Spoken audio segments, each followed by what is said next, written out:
Coucou tout le monde, j'espère que ça va. Dans cette vidéo, je vais vous présenter mon top 10 parfums de niche pour cet été. Alors on va commencer par Gris Dior et j'ai juste un échantillon malheureusement. Il a été lancé en 2017 et le nez derrière ce parfum c'est François de Machy. C'est un floral vintage mais en même temps moderne.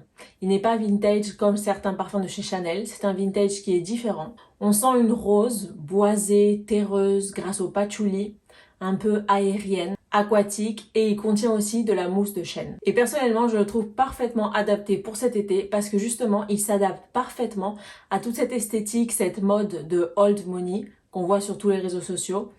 Vraiment, c'est un parfum qui va très bien dans cette esthétique parce que c'est un parfum qui a ce côté vintage comme ancien, mais en même temps avec une touche moderne. Il sent un peu le propre, le savon. Il est frais et floral et il est aussi très chic. Il a une durée qui est moyenne et un sillage qui se fait sentir. Il est super versatile, vraiment c'est un parfum qui va même pour aller au travail, pour aller faire les courses, pour aller dîner. C'est un parfum qui servirait pour toute occasion. Frais, propre, classe, mais en même temps effortless. Deuxièmement, je voulais vous parler du parfum Empressa de chez Penhaligon. Comme vous pouvez le voir, ça fait un moment que je l'ai. La boîte, elle est un peu défoncée. Et c'est pour que vous fassiez une idée parce que la boîte du parfum en taille originale de 100 ml est super jolie. Donc vous avez aussi la miniature pour que vous sachiez si jamais vous voulez aller acheter un parfum de chez Penhaligon, vous voulez essayer un petit peu avant de passer à l'achat d'un grand flacon. Vous avez la taille de 7,5 ml, c'est celle que j'ai ici.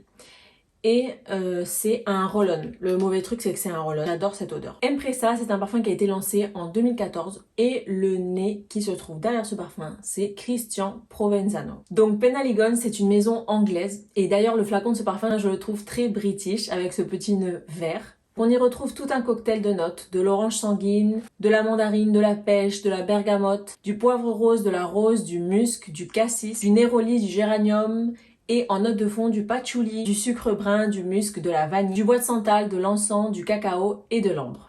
Mais globalement, c'est un parfum qui est très similaire à un parfum que vous avez déjà tous senti ou toutes senti, et c'est Coco Mademoiselle. Vraiment une fragrance qui est chic, qui est charmante, qui est tout en légèreté. Il est frais, il est plutôt citronné, une petite touche boisée en fond, il est aussi floral, il est doux, légèrement fruité et tout ça arrondi par la vanille qu'on retrouve dans le fond du parfum. Mais ce n'est pas un parfum vanillé, c'est un parfum qui est vraiment frais. Il ressemble vraiment à Coco de Mademoiselle mais en plus unisexe et en meilleur, en mieux travaillé et en moins floral, plus fruité, il sent aussi un petit peu le propre et plus fort que Coco Mademoiselle. Il a une bonne durée et un très bon sillage mais sans être fort. Donc c'est un parfum frais, agréable, qui ne dérangera personne dans votre entourage et qui en même temps est chic. Le troisième parfum, c'est Petite Chérie de chez Annick Goutal. Il a été lancé en 1998. Et ça fait d'ailleurs un moment que j'aime beaucoup ce parfum. Ça fait des années. Je crois que c'est le premier parfum de niche que j'ai senti et que j'ai aimé. Ou en tout cas l'un des premiers parfums de niche que j'ai senti dans ma vie.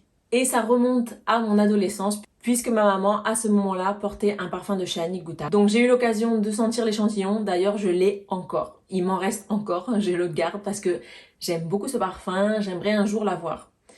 Et en plus le flacon il est splendide. D'ailleurs dernièrement ils ont changé les flacons à Annick Goutal et pourquoi vous faites ça ? Le flacon d'avant était tellement joli et maintenant ils font quelque chose de plus minimaliste, plus moderne, mais ça perd un peu son charme. Donc c'est un parfum que j'ai directement aimé et que j'aime encore à ce jour. Il contient de la poire, de la pêche, une note d'herbe, de la rose, de l'édione, donc du jasmin, du lilas, de la vanille et du musc. C'est un parfum fruité floral qui est frais. Dans le genre des shampoings, une odeur fruitée, fraîche, florale qui sent le propre, mais plus, c'est pas une odeur de shampoing basique, c'est vraiment, on sent vraiment des ingrédients naturels, c'est un parfum qui est naturel, qui n'est pas du tout synthétique. Pour moi, c'est la délicatesse, la féminité et l'innocence regroupées dans un flacon de parfum. On perçoit surtout la poire, donc c'est un parfum qui a cette note de poire et aussi un peu de rose, donc des notes que j'apprécie. Et c'est vraiment le parfum d'un ange, un parfum innocent, gentil, doux, qui est juteux aussi grâce à la poire et à la pêche qu'il contient. Il a une durée de 7 à 8 heures sur ma peau et un sillage moyen. Un autre parfum que je trouve génial pour l'été, c'est Vaina de chez Sylvaine Delacourte. Donc il a été lancé en 2018 et c'est une vanille citronnée. Au début, on sent vraiment le citron, de la mandarine, Un genre de parfum pour bébé, d'eau de Cologne. Il a aussi de l'osmanthus qui lui donne un aspect vert, de la fleur d'oranger, des fleurs blanches. On le sent comme un floral blanc propre, mais c'est pas le centre de la fragrance. Et il a aussi de la vanille et de la fève tonka en note de fond, qui lui donne ce côté sucré et une certaine crémosité et sa rondeur. C'est un gourmand vanillé citronné, mais c'est pas un gourmand. C'est pas l'Ira de chez Xerjoff qui a aussi de la vanille et du citron.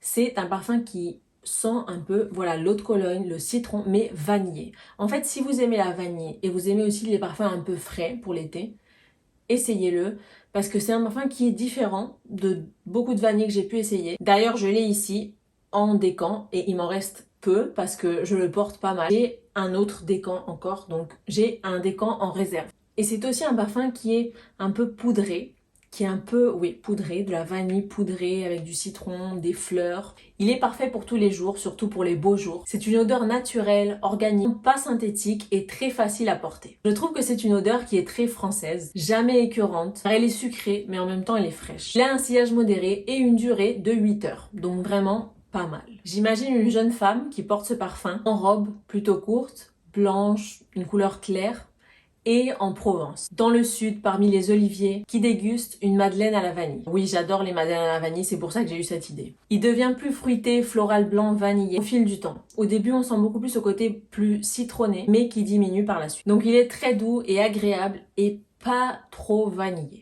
Et bien sûr, je n'aurais pas pu faire une vidéo sur les parfums d'été sans vous parler de mon obsession depuis ça fait quelques temps. Vous savez, j'en ai parlé dans ma vidéo wishlist et c'est Bleu Turquoise de chez Armani Privé. Donc, ce n'est pas un parfum de niche, mais ça fait partie des collections privées de designers, pareil que Gris Dior, et je les mets dans les parfums de niche. Il a été lancé en 2018 par Aurélien Guichard. C'est le parfum qui occupe la première place sur ma wishlist. Il contient du sel, de l'encens, du poivre noir, de l'ylang-ylang, du cypriol, du jasmin, de la vanille, du santal, de la mousse et du jasmin d'Inde. Parce que c'est un parfum qui a été inspiré par l'Inde. Donc c'est une vanille salée, un peu boisée, aromatique, minérale, mystérieuse et complètement unisexe. Il nous transporte, il nous fait voyager en bord de mer, dans un spa luxueux. C'est un parfum spécial qui ne sera pas pour tout le monde. Il est particulier mais si agréable à porter. Il est super équilibré et original. C'est comme si vous marchiez en bord de mer et vous avez cette brise marine iodée qui vient, qui passe, une petite odeur et qui se mélange à votre parfum à la vanille. C'est juste splendide. Il transmet de la paix, du silence, où on n'entend vraiment que le bruit des vagues en fond. C'est un parfum divin et qui a une durée et un sillage excellent. Pour continuer chez Armani Privé, on passe maintenant à Rouge Malachi. Je l'ai ici. C'est un parfum que j'ai acheté il y a 2 ans. Presque 2 ans. Et à moitié prix. J'ai eu la chance de tomber sur lui. Il était à moitié prix. Et c'était le seul qui était à moitié prix. Parce que Bleu Turquoise, non, il n'était pas à moitié prix. Parce que déjà, je l'avais repéré, mais non, c'était le seul qui était à moitié prix, je ne sais pas pourquoi, mais... Donc déjà, le flacon magnifique, pareil que le bleu turquoise, on sait, il pèse, une qualité exceptionnelle. Ce bouchon que j'aime beaucoup cette forme. Donc c'est un parfum que personnellement, en fait vous pouvez le porter toute l'année, mais personnellement j'aime le porter les soirs d'été parce qu'il a un aspect qui sent un peu la plage l'été. Il a été lancé en 2016 et le nez derrière ce parfum c'est Pascal Gorin. C'est un floral blanc ensoleillé. Il contient de la tubéreuse et du jasmin, de l'ambre et de l'ylang-ylang. Il est crémeux, il est ambré. Au début en fait vous pouvez avoir un côté qui va peut-être vous gêner et c'est la sauge parce que je crois qu'il contient aussi de la sauge. Il a un côté un peu amer au début, qui peut en gêner certains. Mais moi, ma partie préférée du parfum, c'est quand il y a plus ou moins 2 heures qui passent. J'aime bien me le mettre un moment avant de sortir de chez moi, pas juste avant, parce que j'aime pas tellement le début, mais j'aime beaucoup son évolution et surtout son fond. Il est crémeux, on sent un côté comme de tiare. C'est un floral blanc qui se rapproche d'Alien de chez Mugler, mais vraiment en mieux et plus original. Parce que Alien est vraiment très recopié et actuellement, avec tous les parfums qu'on a sur le marché, je trouve qu'Alien, c'est le moment de le laisser derrière nous. Alien est un beau parfum de designer, je ne dis pas le contraire, mais quand vous sentez ça, c'est un autre level. Donc il a ce côté de monoï, on sent aussi beaucoup la tubéreuse, un peu le jasmin aussi, mais il faut aimer la tubéreuse pour aimer ce parfum. Il faut aimer l'ambre et les parfums qui sentent un peu l'été, le soleil comme ça, genre Ça peut rappeler aussi des parfums de chez Tom Ford parce qu'il a un côté amer que peuvent avoir Soleil Blanc, Soleil Brûlant, cette ligne de soleil de chez Tom Ford. C'est comme si vous rajoutiez un peu de monoï, de fleurs de tiare, de tubéreuse à Alien et de la complexité. Il est aussi un peu épicé, il contient du poivre rose. Il a un très bon sillage et une durée de 8 à 9 heures. C'est un parfum qui est splendide pour les soirées d'été surtout. Je le verrai plus pour les soirées que pour la journée. Il est séducteur, il est un peu envoûtant. C'est vraiment un parfum de femme. Et un autre parfum dont je vous ai déjà parlé dans ma wishlist justement, c'est Ylang in Gold. Donc j'ai aussi un décan de chez Micallef qui a ces particules dorées qui sont vraiment super jolies. Vous mettez ça sur la peau le soir parce que la journée, il vaut mieux même pas mettre le parfum sur la peau. Et il a été lancé en 2012. Et le nez qu'il a élaboré, c'est Jean-Claude Asti. Le flacon est très joli, je vais vous mettre une photo. C'est un parfum qui est délicat, qui est crémeux, qui est vanillé, qui a de la fleur de tiare. Mais il se concentre un peu plus sur la vanille. C'est un parfum qui est doux, qui est parfaitement équilibré, rond, de la noix de coco, de la vanille. Il est frais et crémeux en même temps. Il est facile à porter et aussi à aimer. Il nous transporte sur une île dans le genre des Seychelles, des Maldives. J'imagine une plage de sable blanc et une eau bleu turquoise transparente avec le soleil qui se reflète en scintillant sur la mer. C'est vraiment un parfum d'été mais vanillé. En fait, est-ce que je sens plus... Et il a aussi un aspect un peu de... Je l'avais déjà dit d'ailleurs de lingette pour bébé, mais c'est pas péjoratif, il a ce côté. Je sens ça. Mais en fait, il est complètement différent de Vaina par exemple qui a ce citron beaucoup plus dominant et qui est poudré. Celui-ci, il se concentre un peu plus sur la vanille, la noix de coco. Il est tropical. Vaina, je trouve pas qu'il soit tropical. Et celui-ci dont je vous ai parlé aussi, qui avait ces notes de soleil aussi, il ressemble beaucoup plus à Alien. Donc c'est vraiment des parfums qui sont différents. Le rouge malachite, c'est un parfum beaucoup plus fort, plus séducteur, ambré, avec de la tubéreuse. Il a cette note de sauge qui le rend un peu amer.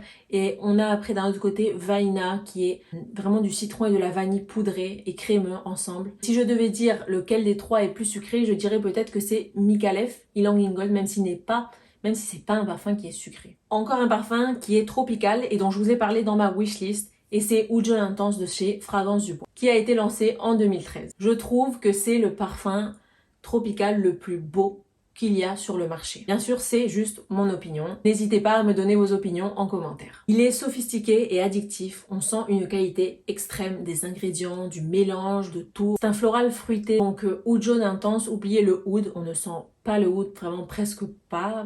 On sent juste un petit côté boisé, mais vraiment petit. Il contient de l'ananas, mon fruit préféré, du jasmin, de l'ylang-ylang, du tiare, de la fleur d'oranger, de la vanille, du mûr. Et il a une rondeur parfaite. Il nous transporte à Bali, vraiment dans un endroit un peu asiatique, tropical, ou même il pourrait nous transporter à l'île Maurice, dans un endroit où il y a beaucoup de végétation et de fruits exotiques. On se rapproche de la fin et en avant-dernier, j'ai mis Memo Ilia Domel, lancé en 2015 et le nez c'est Aliénor Massonnet. C'est un floral blanc qui est mielleux, mais en même temps il est frais. Il est très bien élaboré, très plaisant. C'est un miel qui n'est pas écœurant et on sent la sophistication dans ce parfum. Il contient de la ginseng, de la mandarine, des baies de genévrier, du miel, du jasmin, de la fleur d'oranger, de l'iris, du genêt qui est une fleur. Il est crémeux, sucré, floral. Il n'est pas plat ni ennuyeux, c'est vraiment un super beau parfum. Surtout pour les personnes qui aiment les florals blancs et qui aiment un peu cette note un peu sucrée.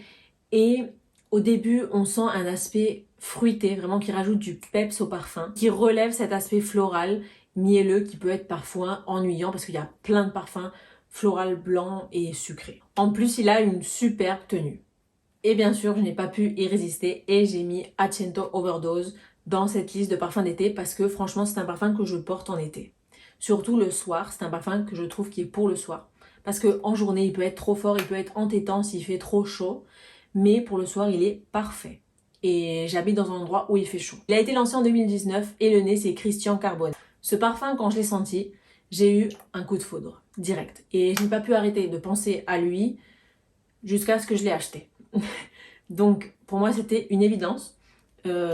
C'est un parfum qui, pour moi, est exceptionnel. J'ai senti beaucoup de parfums fruités, beaucoup de parfums orientaux qui ressemblent à Herba Pura, qui ressemble à Accento, l'original, mais Celui-ci, il a vraiment fait exploser mon cerveau, simplement. C'est un parfum qui est complexe. Elba Pura, je trouve qu'il est beaucoup plus entêtant et moins raffiné que celui-ci. Ils ont quelque chose en commun, mais ils sont pas pareils. C'est pas les mêmes parfums. Celui-là, il ressemble plus à Accento, le parfum violet, mais avec une touche en plus. En fait, pour moi, c'est une œuvre d'art. Si vous voulez sentir le luxe, vraiment, c'est un parfum que je vous recommande. C'est un parfum qui sent le luxe. Parce qu'aujourd'hui, on sent beaucoup d'ADN comme Elba Pura. Il y en a chez Montal, il y en a dans beaucoup de marques. Et aujourd'hui, il commence un peu à être recopié et il perd de son charme. Donc, je vous recommande de vous diriger vers celui-ci. Ce ne sont pas les mêmes parfums. Celui-ci est beaucoup plus complexe et il s'en va dans une autre direction puisqu'il est floral. Il se concentre beaucoup plus sur la note d'ananas. Je le trouve plus tropical. Donc c'est un floral blanc avec une touche de rose. Il est aussi fruité et vert puisqu'il contient de l'eucalyptus qui lui donne vraiment cette fraîcheur, ce côté vert, ce peps, et avec un peu d'aldéhyde. Mais c'est léger. Parfait vraiment pour sortir le soir, pour aller dîner. En plus, il sent super fort et il dure super longtemps. Vous mettez 2 sprays et tout le restaurant va vous sentir ou tout l'endroit où vous allez va vous sentir. Donc, âme sensible, s'abstenir. N'allez pas voir ce parfum parce que c'est un parfum qui est fort. Donc il a ce côté fruité, d'ananas, surtout d'ananas, même s'il ne spécifie pas quels fruits ils ont mis dans le parfum. Le côté floral blanc, c'est plutôt du jasmin. Le côté vert, c'est de l'eucalyptus, un côté comme ça frais et vert en même temps. Et il a une petite touche d'aldéhyde. Et on sent aussi de la rose. C'est un parfum que, globalement, il est unisexe, mais je le trouve plus féminin. Et avant de partir, ne partez pas encore, j'ai rajouté un bonus et c'est Fiole d'Olivo de chez Casa Morati. C'est un parfum que j'ai pour les cheveux. Donc c'est un parfum pour les cheveux. Je ne l'achèterai pas en parfum pour le corps, mais en parfum pour les cheveux, je trouve qu'il est parfait. D'ailleurs, je le porte. Il vous donne une odeur vraiment super fraîche aux cheveux, une odeur super fraîche. Je ne porterai pas seule, c'est pour ça que je l'aime en parfum pour cheveux, parce que comme ça je porte le parfum que je porte sur moi, sur les vêtements, sur la peau, et le parfum pour cheveux. Et c'est un parfum qui est facile à associer, il sent un peu l'eau de Cologne, mais en plus raffiné. Citronné et il tient plus longtemps que l'eau de Cologne. Et vraiment c'est super agréable quand il y a un peu de vent, un mouvement ou quoi, de sentir une odeur tellement fraîche, citronnée, mais en même temps douce, puisqu'il contient de l'osmanthus. Je le trouve totalement neutre et unisexe. Donc voilà, c'est la fin de la vidéo. J'espère vraiment qu'elle vous aura plu. N'oubliez pas de mettre un like si elle vous a plu et de vous abonner si ça n'est pas encore fait. Et on se retrouve dans une prochaine vidéo. Bye!